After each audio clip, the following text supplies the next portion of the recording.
Well, yes, indeed. All eyes almost on the big day that will happen this weekend for Edo people. But today, we're talking about that and a little more. Mr. John Aikpopo Martins joins us. He's the first vice president of the Nigerian Bar Association. Good morning, and thank you for joining us today.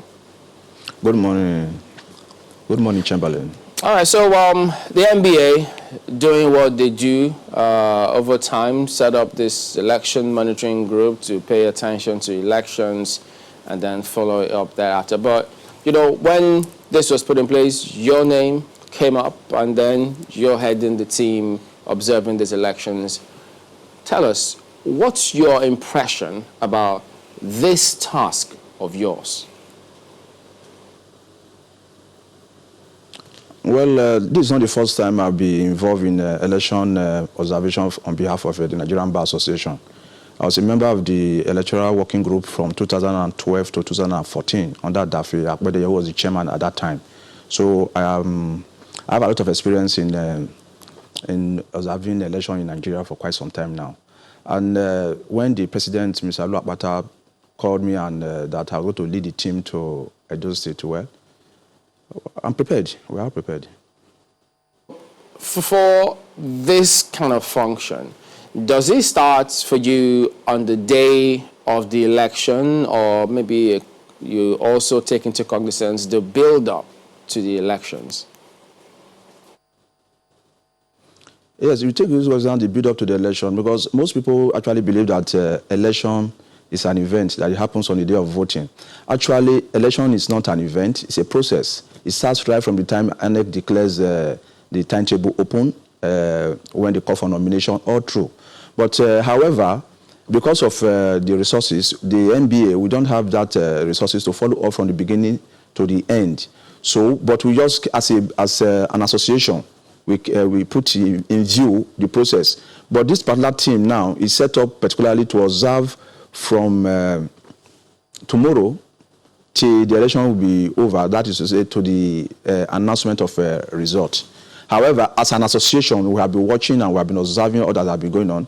And I will say for now, we are satisfied to the extent that the parties have conducted themselves very well. They have campaigned hard, they have campaigned seriously, although there have been series of allegations of threat to violence, but no actual violence, if you actually observe, no actual violence here, but threat to violence. And that the Omonoba Nedo Kwapolopolo has had to call parties to a round table to warn them to desist from further heating up the policy. So I think for now, in the usual Nigerian way, I think it's not really that bad for now. Well, from your experience as an election observer and, of course, from your background as an indigene of Edo, when election build-up is coming up like this and we hear all kinds of drums of violence and what you call threats of violence, what then should be the expectation on election day?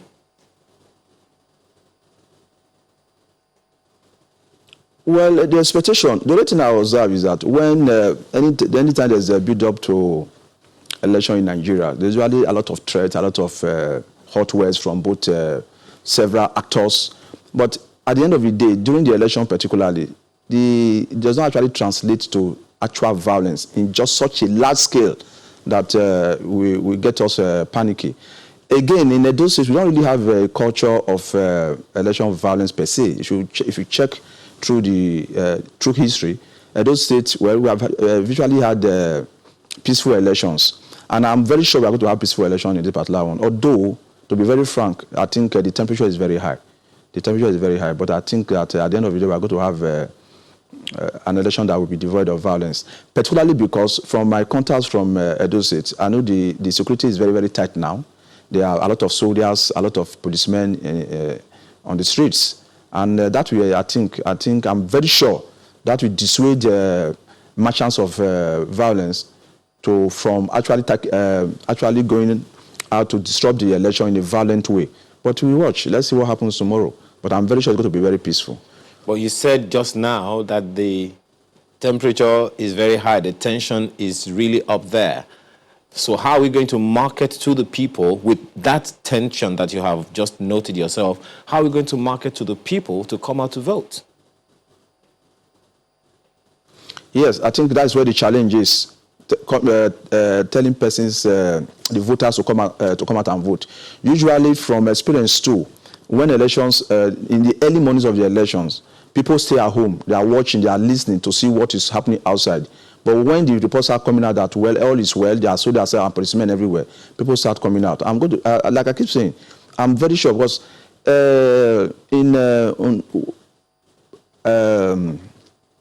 Ado Ekiti, that is Ekiti State, some 7 years ago, the temperature was also very high, but at the end of the day, the election was peaceful, and the election was free and fair.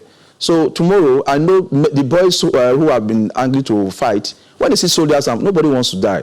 Like I said, the report I had yesterday from Edo State is that the security is very high, and I'm very sure it will dissuade the merchants of violence from actually taking out, perpetrating their acts. Beats me, honestly, that we, at this stage, at this point of our democracy, we still talk about, violent elections, voter apathy, and, some of these issues that have come up. And, speaking about this NBA monitoring team, I recall that during the Kogi elections, this team was also deployed. And right after that election, you put out a report, the NBA monitoring team put out a report saying that, well, that election failed to meet minimum standard for credible polls. I'm not sure anything happened afterwards. So I'm just thinking, what are you bringing to the table to ensure, to contribute to having credible polls? It's extremely very important for all elections to be observed. And it's also extremely very important for the groups to write their reports and tell the world exactly what they observe. I do know that INEC, though when every observing group must send reports to INEC within a certain time, and I know they do act on these reports when they go forward to conduct further elections. Now, it is not the duty of the groups who are observing elections to ensure that elections are peaceful going forward. Our duty is to show the fault lines, the problems that we have seen, and ask the authorities to work on them. Now, if you talk of Kogi election, NBA truthfully brought out a report that shows that the election itself was short of the standard expected. What else can we do? Now, when I say that it is extremely very important that the election must be observed, is that history is being recorded. As we move forward, we know that the elections are not properly conducted.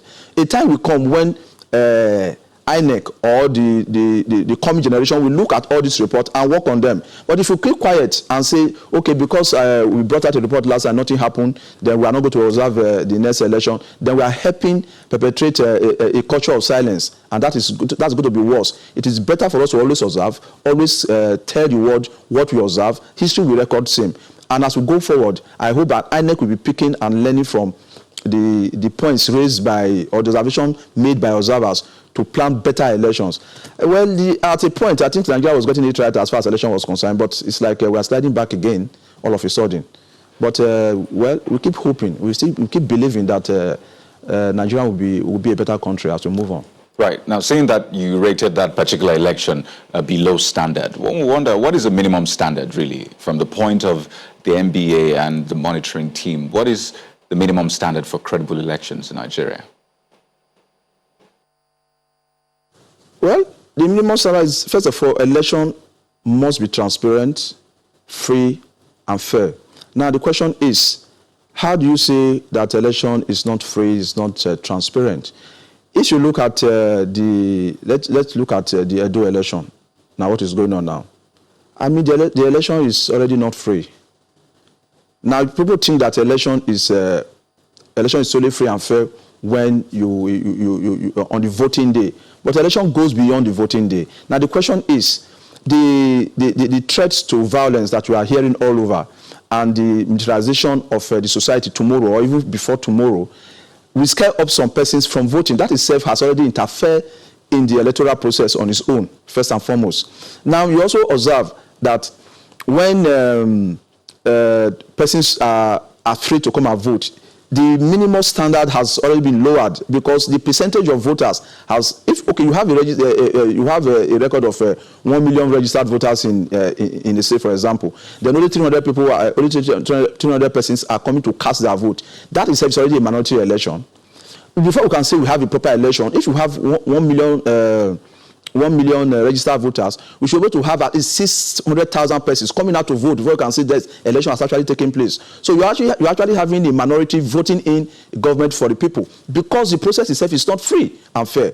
Now, some people also think that first of all, as a private citizen and as an election observer, I observe that most people look at on the day of voting where people are allowed to cast their vote, did they count the vote? But that is not how election is rigged in Nigeria. Elections are rigged in Nigeria well before the election starts. Who are the INEC staff? Sorry, the INEC ad hoc staff, the electoral officers. Who appoints them? That is where Nigerians should be looking at. Who appoints them? Many of them were already appointed. Many of them are paid. Let me say, agents of parties who ensure that at the time they are being recruited, they already have an input on who will be at the polling booth. So at the time the election starts, some parties are already ahead of others because their personnel are the person actually conducting the election. That is one point. Secondly, you come to the polling booth. The observers look at the INEC officers come on time. Was there a proper setup? Were people allowed to vote? Were there threats to vote? Was there counting? And you see that everything was normal. I will now report that the election was free and fair. You just missed the point. Nigeria rigged the election apart from recruitment of the ad hoc staff at the collation center. The results being collated and announced at the end of the day, are they actually the true reflection of what happened on the field? And most observers just look at the time the results are announced at the polling booths, we go home and say, well, all is well. But at the time these elections are now being collated from the ward level right to the local government level, then right down to the state level, that is when these things are touched. This is when things are manipulated. And when you go to court, you cannot prove otherwise because the documents look regular, whereas they are not really regular because they have been touched. So when we are talking about the election in Nigeria, well, they are really not really free and fair. Let me put it like that. Well, since you also take a look at issues that happened before the election, some of which you highlighted, what do you think about the president's approval of what they call the Micro Enterprise Enhancement Scheme, where they'll be disbursing funds to 2,000 women and youths in Edo State, which will run through from 15 to 17 today in this state? It's headed by the Minister of State for Labor and Productivity, to be organized by the NDE. The wife of the APC candidate will also be involved in that. What's your impression of that scheme? Allegation is true, because I'll be trying to confirm that allegation. If that allegation is true, I think it is in bad taste, because the law says that transparency must not, a process must not only be transparent, but must be seen to have been transparent. The ordinary man on the street, what will the ordinary man on the street think? Now, if there's an election coming up in a few days, and one party who is in government is disbursing money, it's actually a governmental scheme, but using that period to execute that scheme, wherein money is being paid to persons, and major players in the elections are expected to head or are heading the distribution of that money. Well, I will say with due respect that it is not proper at all. That is the truth of the matter. It's not proper. It shouldn't be done. And if they're doing it, they should stop it. It's not proper. It has a tendency to induce sympathy on behalf of one party against another. But again, we have been following up the election. We also find out there are videos all over the place of different parties sharing money, sharing wrappers, sharing kerosene, and all over the state. So you find out that every other party is trying to use underhand measure to gain sympathy or to gain votes. So it's a corrupted system. But we do the best we can in the whole system. Now, if all of this or some of it will feature in your reports as well as what transpired on the day, the reports, the NBA has put up notwithstanding, speaking about what is it that can be done beyond that point, why, or will it be a good idea for the NBA, for instance, to say, look, the courts, the tribunals, why can't they take into cognizance some of these reports? Maybe call the observers as a witness, that kind of consideration. Would it be a bad idea for that to come up? Well, it shouldn't be a bad idea for that to come up if the electoral laws will be amended to accommodate such evidence coming in from third parties who are not directly involved in the election. And secondly, I want to say that one of the major problems we have in Nigeria, as far as the judicial aspect of electoral process is concerned, is that a loser in an election is expected to prove that the election was irregular. I think it's always a very tall task for a loser to be able to prove that. I think the electoral laws should be amended to put the burden of proving that the election was regular on INEC. Because if INEC conducted an election and INEC is now made a respondent in an election petition, of course, they will naturally defend what they have done. But if they are the burden of proving that the election was properly conducted, it's on them. Then all the loser needs to do is to collate and show, prove that this was rightly done, and INEC is made to prove that. Then maybe we might have we must start having better elections. But as it is now, the loser is made to prove that the election was not properly conducted. Man, it's a very difficult process. It's a tough task as it is. Now, on the issue of strenuous, the law as it is in Nigeria today cannot accommodate the opinion or evidence of observers to come and prove that what they observe during the election. Is NBA called as witnesses? I don't think it will really go to. People will then, listening to you, will expect the NBA. It really help the issue. Yeah, but people will expect the NBA to champion some of these reforms concerning the law, because you've been involved in election observing for a long time. So will that happen from the NBA? Yes. You see, when I was a member of the election working group from 2012 to 2014, I represented the NBA in many seminars and conferences organized by INEC and other donor organizations. And these points have been made over and over again in all those seminars. INEC will keep telling you that there's nothing they can do except the electoral laws are amended. Who have the power to amend the law? The persons who have the power to amend the law are the legislators, who are themselves the politicians, who are gaining from the system. When they have not won, they criticize the system, but immediately they get into power, they refuse to amend the law because the law will now work in their favor. So the NBA has been championing that in several fora.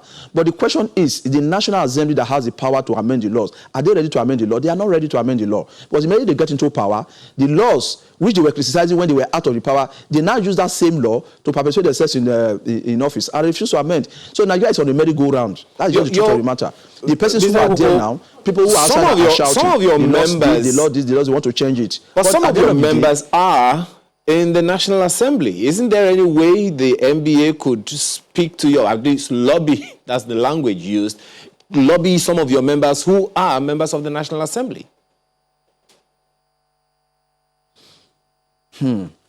Well, we have a lot of lawyers in the National Assembly, but most of them, they don't think, with due respect to them as lawyers, they think like politicians.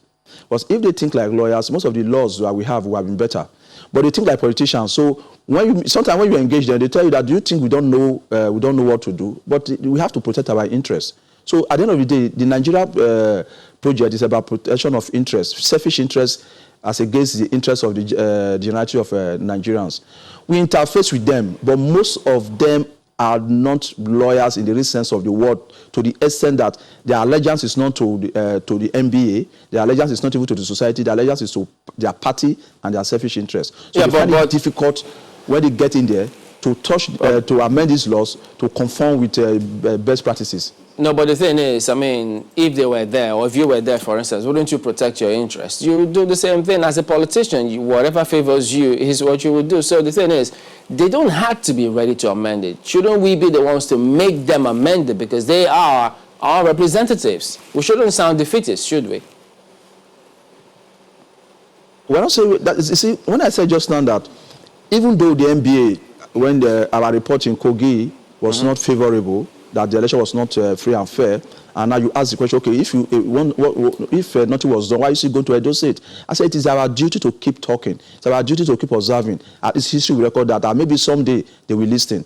Now, at the National Assembly, the persons who are legislators, they don't listen. Say, we lobby. We cannot do beyond lobby. And we engage them. We cannot do beyond engaging them. But if they refuse to do the needful, what are we going to do? Now, again, one should expect the judiciary to be more proactive, but then, because any pronouncement made by the court is what the law is. But when you get to the court, what do you get? Sometimes they don't also interpret these laws, you understand me, in order to make the society move forward. They rather interpret the laws, you understand me, to keep us in one spot. Look at the issue of what do you call that? Those I've forgotten the name. These machines. I've forgotten the name now. When it was interpreted to say that because it was not provided directly under the Electoral Act, therefore it is unlawful. Are you talking about the card readers? Hello? Are you talking about the card readers? Thank you very much. The card reader. If the Supreme Court has said, if the Supreme Court has interpreted that provision to say that the card readers were lawful, we have been in a different sphere now. But the Supreme Court rather said, or rather interpreted the law to remove the usage of the card reader, and that's where we are. Now, going back to the National Assembly to amend that, has been a Herculean task since that time. So the courts themselves also owe us a duty to interpret the law in a way that Nigeria can move forward. It's interesting that you raised the issue of the card readers and the position of the judiciary, given that, the amended Section 160 empowers the INEC to go about its procedures the way it wants and not subject it to the president at all. But talking about INEC now, from what you have seen, you say you're already satisfied with the preparations of INEC. But the question that I'd like to ask you is, we are asking that the INEC should take on another responsibility from your own suggestion. Don't you think they're already overburdened? All of this talk about electoral reforms, we seem to be dancing around the same issue, right? Sorry, I didn't get you the responsibility I was conversing that INEC should take up. You were saying the other time that the onus of confirmation, the onus of proof should be that of INEC to prove some of these issues, especially of election irregularity and all of that.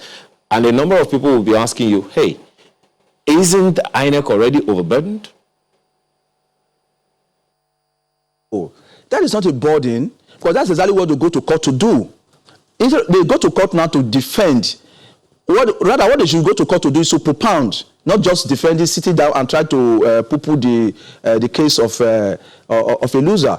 So it's not an extra burden at all. Rather, it is making them stand up to their process, defending their process to say, yes, we did the right thing. Who won squarely and who lost squarely. But what they are doing now is that once they have an announced result, even where there are irregularities, an election cannot be rigged without the connivance of INEC officers. They are not asking a man who has rigged this election to come to court to come and say that the election was that he did not rig the election. What do you expect? Because at the time he was conniving with a party to rig the election, he had the material. The intention was to rig. The election was to protect the result that will be announced. It now goes to court for him to now tell the court otherwise. No. But if the law makes it put the burden on him to now prove. So at the point he's trying to rig the election, he will remember that we have, for those of us who are litigation lawyers, a lawyer will tell you that it's easier to defend a case than to prosecute a case. Because all the defender needs to do is to just put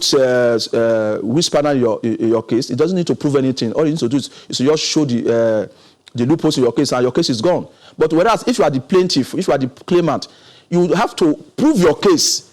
Prove your case. And proving the case is never easy, no matter how small the case is. Not to talk of an electoral contest. It's extremely very difficult. So the loser is always at a disadvantage. But if INEC is made to propound the case that the election was properly conducted, then you'll find out that it will be easier to show that our election has been compromised. Okay, just to add that, in the last Senate, several of these electoral laws were passed, but the president didn't sign them, I think, several times. So who knows if things will change this time. But we do thank you for talking to us this morning, Mr. John Aikpokpo Martins, first Vice President of the NBA. And we wish you and your team all the best. Thank you very much. All right, well, back in a moment. Don't go away.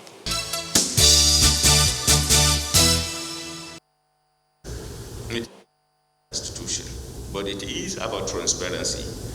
Over and above the transparency and accountability aspect of it, I think it is equally important to state that the issue of recovery of looted assets is an issue that has international dimension and colorations.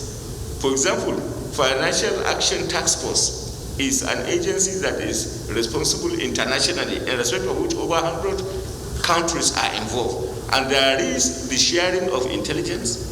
There is aspect of demand for international uniformity, both in terms of legal and institutional framework. And then if Nigeria now does not satisfy the legal and institutional requirement of it, it makes it very difficult for Nigeria to have the support, to have the understanding and working understanding and relationship with Financial Action Task Force.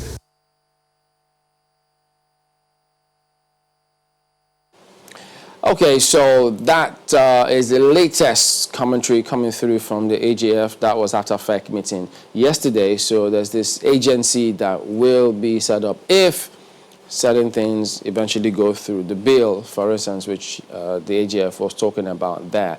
Well, to shed some light on what he's spoken about, the implications and what it does mean, we've got some gentlemen joining us this morning. We've got Honorable Oladile Kaide, who is a former Chairman, House Committee on Narcotics, Financial Crimes and Anti-Corruption. He joins us from the state. We also do have Evia Richards, Executive Director, Corruption Observatory. Gentlemen, thank you for joining us today.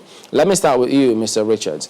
Now, there will always be several impressions about the intendment of this process and the outcome should it go through. Now, from what you've read and heard about what the government plans to do with this new bill, what do you think of it? Well, the truth of the matter is that the issue of loot is a very, very serious one. Highlighting the fact that Nigeria is a very strong and resilient country to be able to withstand the kind of loot that's been inflicted on it over time. Let me just put a background to this. There have been several loot going on in the land, but the one that is in the front burner is that of Abacha, and which about 6 regimes have made recovery over time. The TI put that loot the upward of about $5 billion. Absalami Abubakar regime recovered about 750 million. Obasanjo regime in the first instance recovered about 1.2 billion in 2002. 149 million from the JC Island in the UK in 2003, 500 million from Switzerland in 2004, and 458 million in 2005. Yar'Adua did not recover anything. Jonathan's administration recovered 1 billion in the first instance in 2012, 380 million in 2015, 227 million in 2014, and 48 million that same 2014 from the US. Buhari's administration recovered 322 million in 2017, and then the latest of about 308 million in February 2020. And of all these recoveries, you know that Nigerians have been crying over how the money is being expended. In fact, it got to an extent that those releasing the monies have now decided to put conditions on how the money should be spent. And it is no news that these recovered funds are being relooted. And if any solution is being propounded on how accountability can be ensured in the usage of this money, I think it's a very welcome development. But let me say that the Financial Action Task Force is an intergovernmental body that helps in the recovery of this kind of money, also dissuading issues of terrorism, money laundering, banditry, and all that, and may really not have that bite, to begin to dictate how these monies are spent in the various countries to which they are being recovered into. All right, let's take it to Honorable Oladile. Well, you've been involved in some of these bills. I mean, some of them were signed, were approved previously, but it wasn't assented to as it were. But speak to that, perhaps in relation as well to the impression that some people have that trying to create a new agency to coordinate some of the activities and then looted funds, which may be domiciled in the CBN, depending on how this eventually goes through something. Isn't this going to whittle down the powers of the EFCC? Wouldn't there be overlapping functions with some of the other already existing agencies about this one now? Thank you very much, Chamberlain. As a matter of fact, it's not going to be a replication of the existing laws. Let me just say this. Why process of crime bill? Let me just ask that question and then I will answer it. Under the Nigerian criminal justice system, criminal trials are usually prolonged through sometimes most often at the instance of the accused persons. And until there is a conviction, it will be difficult for courts to order final forfeiture of confiscated assets. This is why assets deteriorate in EFCC custody, for instance. Most of the assets are being held under interim forfeiture orders until there is a conviction. Section 20 of the EFCC Act, for instance, talks about courts making a consequential order of final forfeiture after conviction. Under the POCA regime, the action we're going to have will be an interim action against property. That is, the burden is going to be on the owner of the property to prove legitimate ownership and source of income. Under the extant laws, the ICPC Act, the EFCC Act, it is difficult to file an action against property because a person must first be convicted before you can get a final forfeiture. Therefore, all right, we just needed to just mute some of the audio, so it was interfering with what he was saying, so we couldn't make out much of it. But pardon me, Honorable Oladile, for that. But if you don't mind, could you just go ahead and go over that again? Apologies, please. Okay, you want me to start again? Please. I said under the current criminal justice system in Nigeria, criminal trials are usually prolonged. Sometimes at the instance of the accused persons, and until there's a conviction, it will be difficult for courts to order final forfeiture of confiscated assets. This is why I said many assets deteriorate in the EFCC custody, or even in the ICPC custody. Most of the assets are being held under interim forfeiture orders, and until there's a conviction, you cannot dispose of these properties. Let's talk about Section 20 of the EFCC Act, for instance, says that it is after the conviction of a person that the court will now make a consequential order of forfeiture of that person's property or assets that have been held under interim order. So, and if this is not done, sometimes it can take eight years to complete, then the properties will be deteriorating. So, under the process of crime bill, what we intend to do, or the government is trying to do, is to bring a regime whereby we're going to have an action in rem against the property.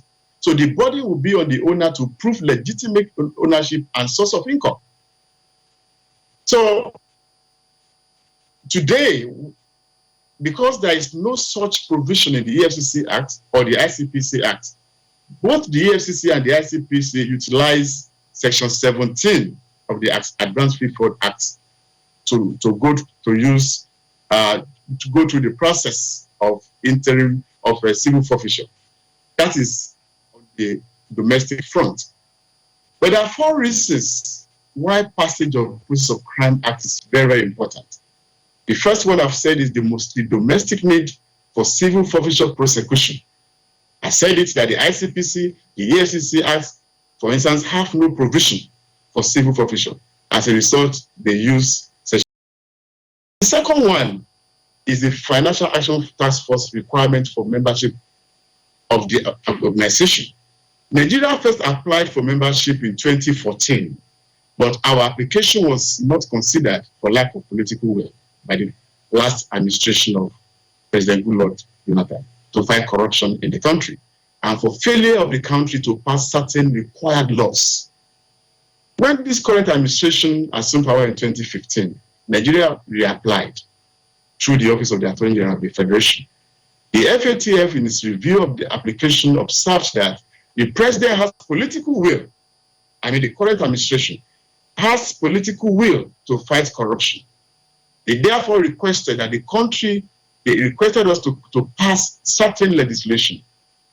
One of them is the Nigerian Financial Intelligence Unit Act to separate the NFIU from the EFCC, in line with recommendation 28 of the FATF on the autonomy of the FIUs. If I can just Section 166.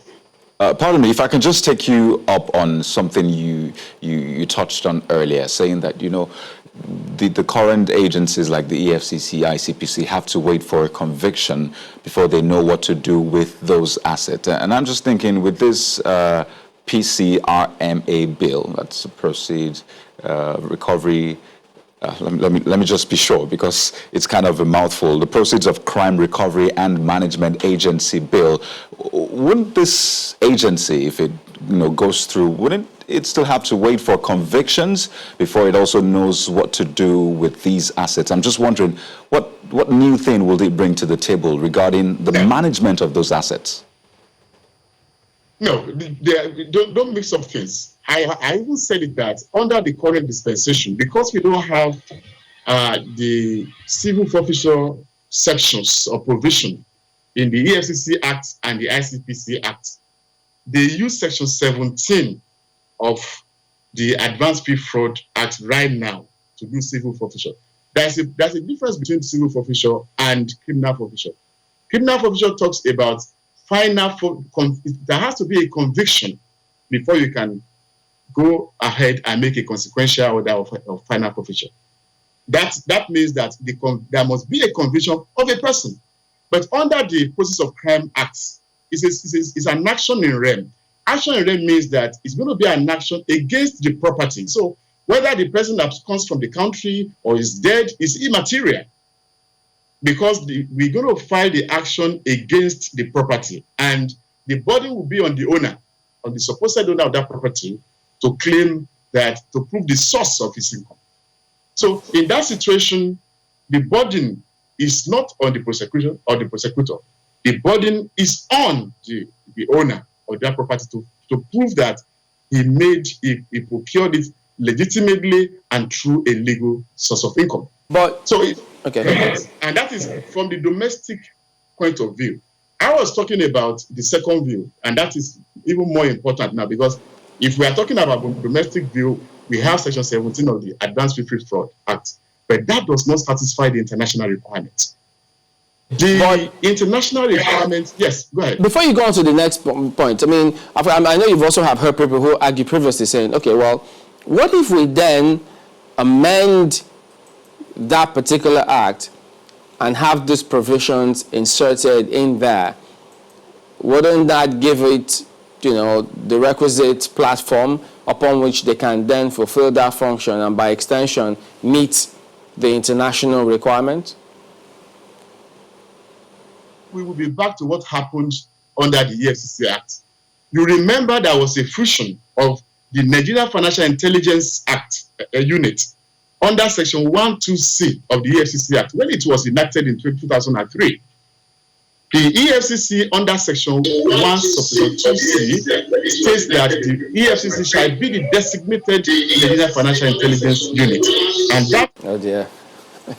Well, sometimes you just reach now. This shouldn't happen, but yeah, we'll just set it out. So, well, quite interesting perspective they're saying. But perhaps if you're listening in as well, we'll come back to you, Honorable Oladile. Let's check up with Mr. Ivie. Listen to those perspectives in terms of these amendments, because eventually, when it does take shape, that coordination perhaps might bring some of these things under certain legal framework. Do you think this will satisfy the impression people have as to the functions, the credibility, and the capacity of the already existing agencies, including the police, the EFCC, and even the SFU, as a matter of fact?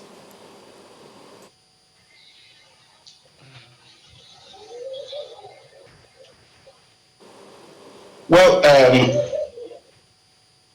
honestly, I do think that the structure of the agency being contemplated is going to cost money.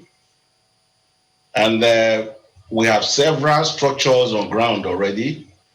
But my major worry is that in a democracy, whatever money you are spending will have to be appropriated by the National Assembly.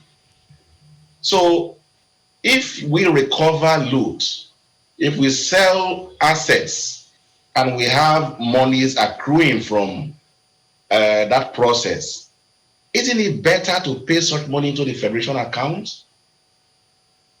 Honestly, I would think that the best thing to do is to pay such monies into the Federation account instead of going around to begin to create a whole agency to manage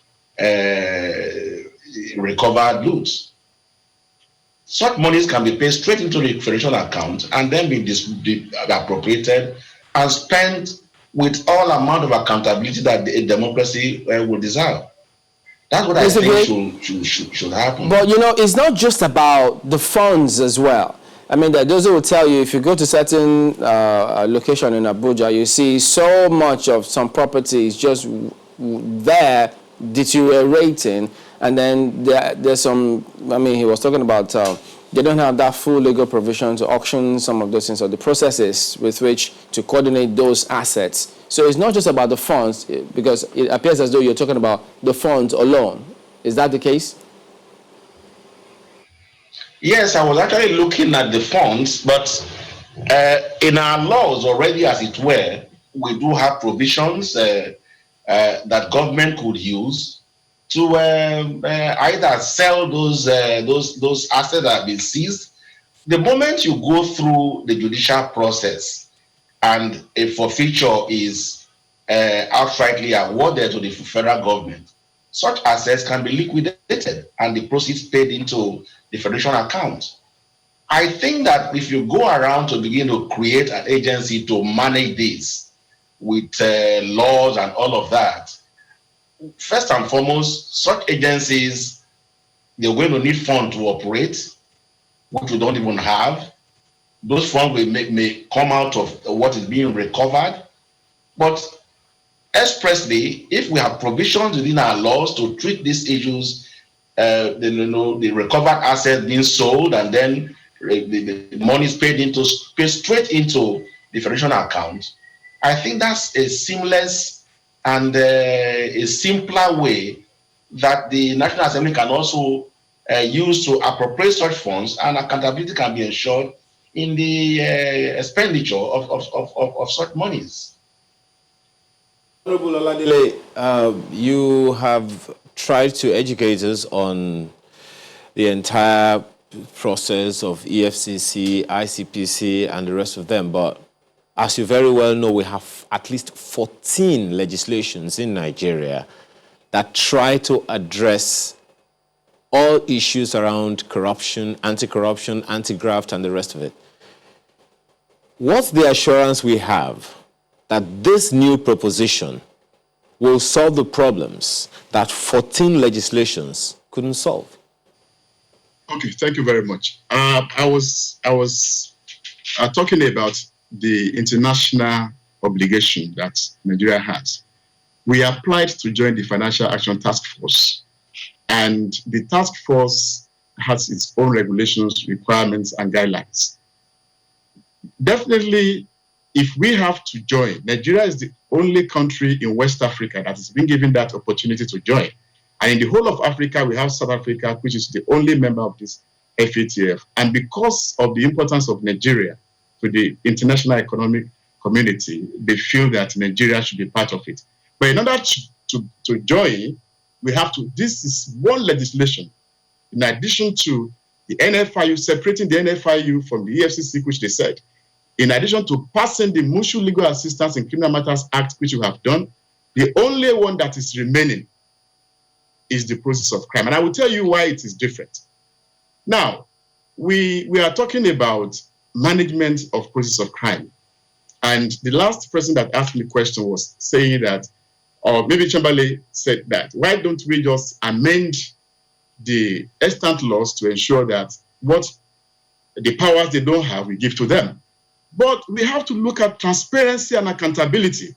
The need to separate the agency that recovers from the agency that manages for transparency and accountability purposes. It is not proper for the same person to recover, the same person to manage. Then how do we account? How do we account? How do we ensure transparency? There is also a need for us to create an autonomous funds for development impact, so that when we are going to have this process of crime bill into law, it's going to create a special fund, which is also a requirement of the international community, which is another international obligation for sustainable approach to the management of process of crime. The FATF, for instance, recommends that we should establish an asset forfeiture funds by all member states. That is the regulation, to give consideration to use all or a portion of those properties being confiscated for social development purposes. Right now, assuming any forfeiture that is being done is taken to the central post, which is the federation account, then how do you trace it? How do you ensure that the money is not relooted again? But if we, under the process of crime, we create a special fund where all funds or all looted funds are being kept, and then those funds will be used for special purposes. And under that situation, we'll be able to have outcome measurement. Under that situation, we'll be able to know that we are devoting the looted funds for construction of roads, for provision of health services, or even for law enforcement purposes. And because it is in a separate account, separated from the federation account, we'll be able to monitor it, we'll be able to have outcome measurement. And of course, it's one of those things that is lacking today. And you will discover that anytime we want to get any of those processes for looted funds from abroad, we will go into the MOU, because they want us to tell them what you want to use those things for. I think something else. I think something else that popped out for me from the statement of the AGF was said what happened before now is that those proceeds are scattered, that was the term he used, across the police, the DSS, EFCC, ICPC, and it was hard to get a clear view of what we really had, the assets we had recovered and how they are managed. And I'm thinking, isn't that also an indictment on those agencies of mismanagement? It's not an indictment. It's not an indictment. Let me say this. It's not an indictment. As I said earlier on, right now what we use is criminal process, whereby you have to prosecute. There has to be a conviction. If there is no conviction, there is no way EFCC, for instance, would dispose of a property being held under an interim order. An interim order is to ensure that you hold that property as an exhibit until there's a conviction. If there's no conviction, that cannot be final forfeiture. And it is after the final forfeiture that there will be a final order. If there's a conviction, that there will be a final order, then they can dispose. So right now, under the process of crime, as I said earlier on, it's going to be a civil process, whereby it will be faster it will be much more accelerated than the current process. So the procedure they have right now does not give room for accelerated trial. And that's why you have them scattered all over the place. And then, of course, even after the final forfeiture orders have been given, we need a central agency to manage all these properties. And that's what the AGF is talking about. If the ICPC secures a conviction and there is a final forfeiture, then they will recover the property and then give it to the management agency to manage. And as I said, it is better for us to have a different agency managing than to have a fusion of management as well as recovery in the hands of one person. Of course, there can be some human factors there. Right. Hey. So let's take this to Mr. Richards now, because I mean recently in the whole saga with the EFCC, there were reports about certain property and assets that were recovered and maybe weren't handled well. So Mr. Richard, still on that statement made by the AGF saying that these assets were scattered across all these agencies, and I'm thinking also, isn't that a statement that means some of them were inefficient in that regard? Yes, you have given a background as to how much stolen funds we have, basically saying that it might be too much for them to handle. So isn't that an indictment of mismanagement or inefficiency? Well, the agencies that are recovering and the agencies in which those recovered loots are being domiciled, whether there are several. The fact that they are domiciled in more than one or two agencies does not constitute an indictment on their part. It will be an indictment if they misuse those recovered loots. But I think very clearly that there's a need for a proper structure and the proper body, I think there's a need for a proper structure to be in place to properly coordinate these recovered loots. My little concern is that, during expenditure, such funds should also go into the Federation account to be appropriated. Such funds has to be appropriated before eventual expenditure. So whether there's going to be a body that would manage the funds before expenditure should be appropriated. The fund, as it were, would not be said to belong to the federal government of Nigeria alone. We have 3 tiers of government. The state is there, the local government is there. And so if a proper structure for accountability is in place to ensure that the expenditure is even countrywide, then of course it becomes satisfactory. But if you just put it in an agency, they manage the agency and federal government has 100% control over that agency, I think that it will not also go down well with the rest of the country. Okay, now leaning back to your opening statements about the quantum of stolen assets that Nigeria has, is there a possibility that this agency, this proposed agency, might be redundant in a couple of years? Because one imagines that, wouldn't all these assets be eventually recovered? And so what happens to the agency? Is that a possibility? That's exactly the point I'm trying to make.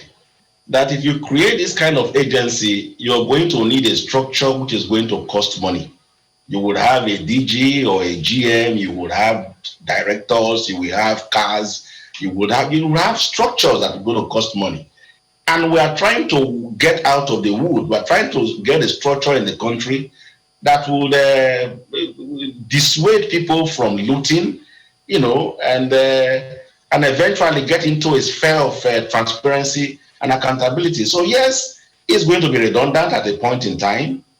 And if that happens, maybe government will have to find some other function for it to play. Or it will just be there, having appropriation from the National Assembly 1 year onto another. and without money for it to manage if there are no recovered loots. I think that the proper thing actually to do, yes, it's good that we have a central purse where all the monies are domiciled, but eventually all that money must find its way back to the Federation account to be properly appropriated by the National Assembly before expenditure. So the concern is very germane, and the concern is just there. It's staring us at the face. At the point in time, this agency is going to be dormant, having nothing to do, and consuming money from the system.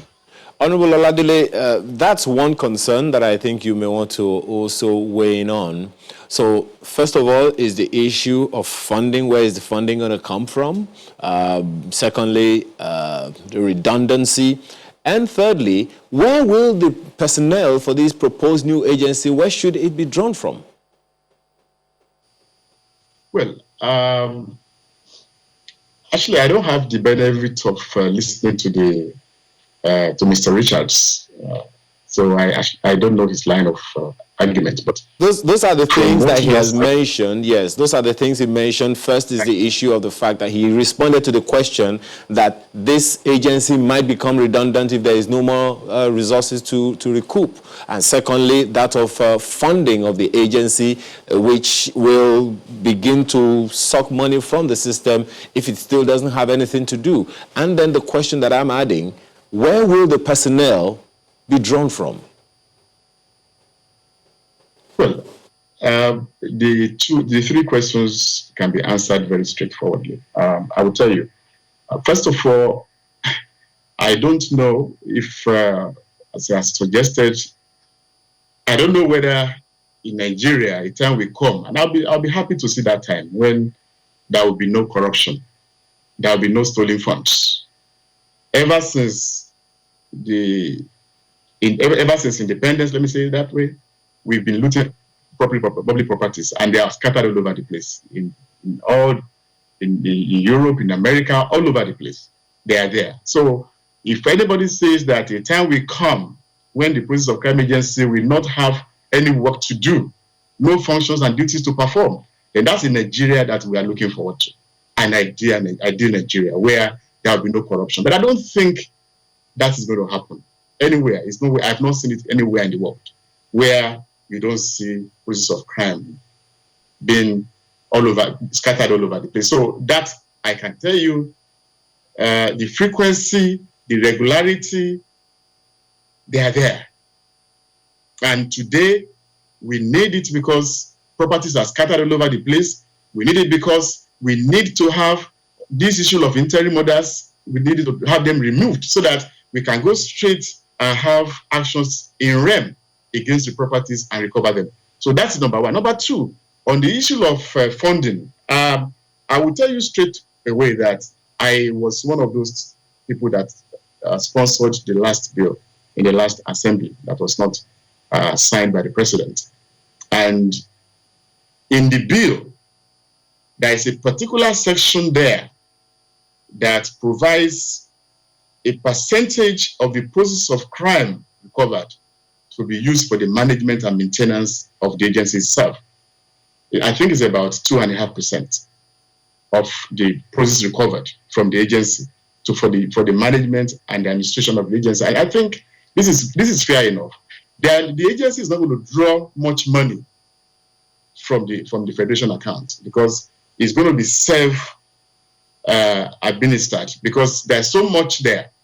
There's so much there, and taking 2.5% of the process for the management of the administration of the place itself is enough, I believe, to make them do their work and function efficiently without being a charge on public funds.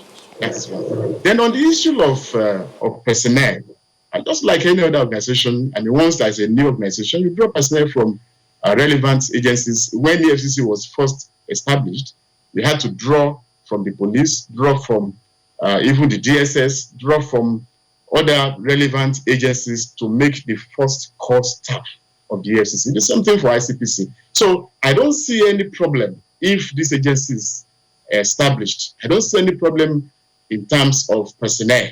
I don't see any problems in terms of being a charge on public fund. I don't see any problem on the activities of the agency running out. If that happens, as I said, then we have come to the ideal Nigeria which you and I are looking for. But until that is done, we have to do what we have to do. You know, I'll be shocked to see you demarket your product, sort of, in some sense. But you know, there's this court order that has been talked about, asking the government to publish recovered assets for, I think, about 2003 or 2004, and that has not really happened. We're still looking forward to that. So is this proposal also going to solve that, so people can have a view?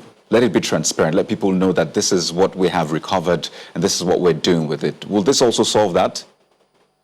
Well, in the first instance, principles of sound public financial management requires that public funds be used transparently. So if people, and of course we also have the Freedom of Information Act that people can use to get information. This agency is going to have in the provision there is a provision for auditing, whereby every year the accounts and the activities of the agency will be audited by registered or by auditors, and then it will be presented to the National Assembly, who will now scrutinize it and keep it open to the public. So if in the process there is a need to make all the inventories public, I don't see any reason why that should not be done, because it's a public agency, is using taxpayers' money to exist and to pay its staff and for the administration. So I don't think there's going to be any problem in terms of publishing. Even the EFCC, the ICPC, at least when I was there as the chairman of the EFCC committee in the National Assembly, every year the audited account of EFCC were being made available to the National Assembly. They will audit their accounts, they will send it to my office, and I will send it to the office of the Speaker. So, and now, in the same way, yes. Let me raise these issues with you. I mean, some of them came up at the time you were working on this bill. Now, the objectives, several of them were highlighted, but one of them include to harmonize and consolidate existing legislative provisions on the recovery of proceeds of crime. But some of the issues raised by this bill, looking through that, says, if you look at clause 97, which says that this agency shall have the power to coordinate and enforce all other laws on the investigation, identification, tracing, and recovery of the proceeds of unlawful activities, which is similar to Section 7, subsection 2 of the EFCC Act. As a matter of fact, look, they say this is a clear duplication of the rules. And even if you look at Clause 101 of the same bill, there are 17 functions of this agency which are similar to functions or the provisions of the EFCC as provided in the Section 6 of the Act, and the functions where they went ahead and listed them. So the ICPC, yes, the EFCC, even NAPTIP, several agencies perform this function. So people think that this will be a clear duplication. They still make this point, predicating it on this, that if you just come up with this, it will just do little to change things. Let me just say this. When this bill was passed last year and transmitted to the president, there were objections from the anti-corruption agencies that we have today, who felt that certain provisions of the bill circumvented their powers. They disagreed with Section 157 of the bill, which states that where a provision of the Act is inconsistent with a provision of an applicable Act, which might mean the EFCC Act, the ICPC Act, the Code of Conduct, and even the NAPTIP Act, the provision of the Act shall prevail, and the provision of the applicable Act shall, to the extent of the inconsistency, be void. Then there is another one, a second reason why the other agencies disagreed. The second reason had to do with Section 162, which deals with consequential amendments and transitional provisions. This repealed some overlapping sections that we are talking about in the ICPC Act, in the NDLEA Act, in the EFCC Act, the Trafficking in Persons Enforcement Administration Act, and even the Police Act, as well as the Customs, which they all found objectionable. They felt that those areas actually should not have been deleted or repealed from their laws, because that will clip their wings. It will not make them to work very well.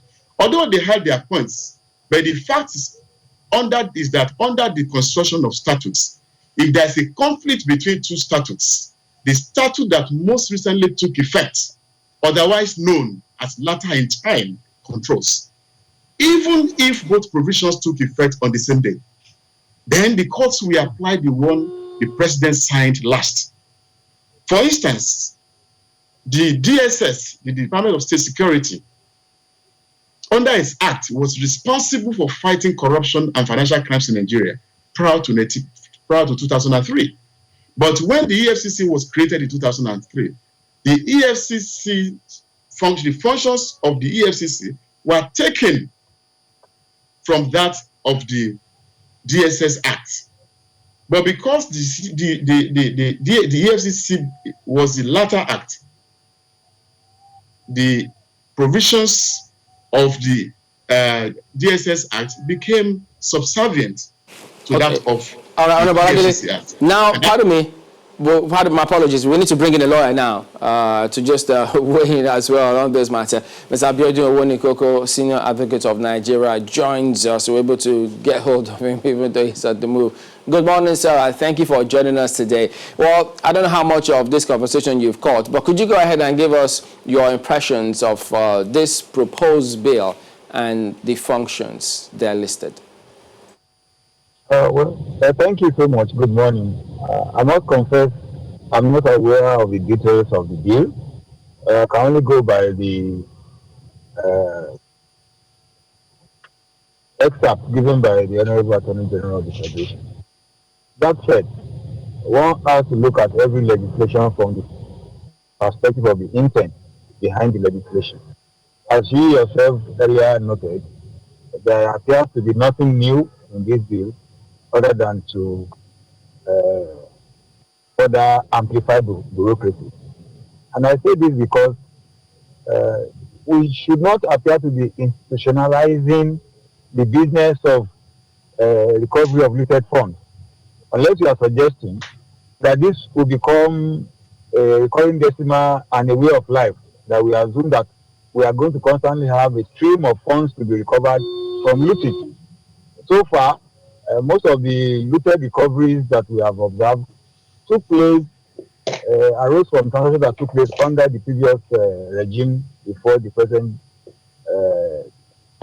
government came into office. And if you are now institutionalizing and creating bureaucracy and commission, there will be not an ad hoc body, but a body in perpetuity looking for work to do, then there will be no end to looting. I recall that as recently as this year, we still got some recovery from the so-called Abacha loot that took place more than 20 years ago. But this government came on the premise of fighting corruption and eliminating it. I do not think it speaks well and actually ennobles them if they are the ones now who are going to create permanent lasting bureaucracy for, not for preventing looting, but for recovering the looted funds after they have been looted.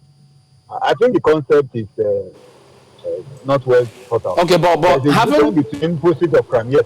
Okay, I haven't listened to the AGF's comment as well, where he said that they were just scattered, they just needed coordination. What would you recommend be done to address some of the issues he raised? You don't need more than an interagency committee that would bring all the recovery, loot recovery agencies into a common platform where they can be doing periodic returns. Because don't forget, recovery takes two stages. There is interim forfeiture, which does not allow government to use the assets that have been forfeited in the interim. You only can deal with forfeiture after there has been final adjudication. Apart from forfeitures where there are no claimants, those are cases where unclaimed funds, unclaimed assets, those ones, once the interim forfeiture time lapses, it reverts to government because bona vacantia. And when that happens, it becomes part of the revenue of the federation. So you cannot have an agency that will be managing that. It's supposed to go straight and be captured in our revenue and assets. We have Auditor General of Federation, we have Accountant General of Federation, and we have the Minister of Finance, who now also supervises budget as well as national planning. Why do we have to create a separate agency that will be warehousing looted funds? For what purpose? Because if they do that, they still cannot deal with the money. It must still go back in the Federation account and then appropriated. Don't forget, any looted fund from government must have arisen from an appropriation in the first place. How about that? Before, yeah. How about that part of the conversation from the AGF where he said that this is a product of something that we need to do to be members of the Financial Action Task Force, that international agency? Now, what I'm saying is this. This is what we have been saying. We created EFCC, we created ICPC, we created NFIU. After NFIU, we don't need any such agency anymore. NFIU is the one that I know is the requirement. And you saw the problem Nigeria faced when we refused to extract NFIU from EFCC. But they wanted to be independent. But once we have recovered looted funds, that is going to government, it has nothing to do with the international community. The international community's interest is from prevention of financial crimes and then prosecution, effective prosecution and recovery. Once it is recovered, our law contains provision for restitution. Some of these recoveries not necessarily do not have to go to government. If a private person was defrauded and EFCC prosecutes and recovers, that money should not go to government. That money under our law, under AGIA, should go to the victim of the crime. It's only the looted funds from public funds that this issue arises from. It doesn't have anything to do with private economic crime. And if it's a foreign victim that we have, NFIU and EFCC have protocols for repatriating funds that are recovered on their behalf. Will those money now go to this agency? Then we have about 3 or 4 layers of agencies handling the issue of recovery. Are we thinking about the time turnaround for people to even get redress? If at the end of the day, the money will leave EFCC, leave court custody, and then go to this agency again. To do what? I think it's a totally unnecessary distraction.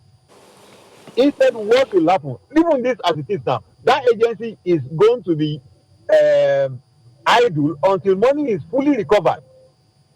So what will they be doing in the interval? They'll be waiting and praying that people continue to lose money so that there will be activity for them to do as a commission. Then you have the commission, you have chairman, you have members. They will have all sorts of honorarium. And don't forget, we are yet to implement the Rosary report about merging some of these duplicated agencies, which government itself as a policy has accepted. Why are we now going about creating new agencies again when we are even trying to merge and collapse duplicated agencies? I don't see any value in this. Right then, Mr. Abiodun Wonikoko, Senior Advocate of Nigeria, we do thank you for your thoughts. We also do. All right, thank you very much indeed. Well, yes, indeed. But we also have to thank you, Mr. Evie Richards, for your thoughts as well as Honorable Kaide Oladele, who is a former Chairman House Committee on Narcotics, Financial Crimes, and Anti-Corruption. I suspect that in the days ahead, we will have cause to revisit this matter. So don't worry about that. I know you still have some things to say. But thank you all for talking to us this morning.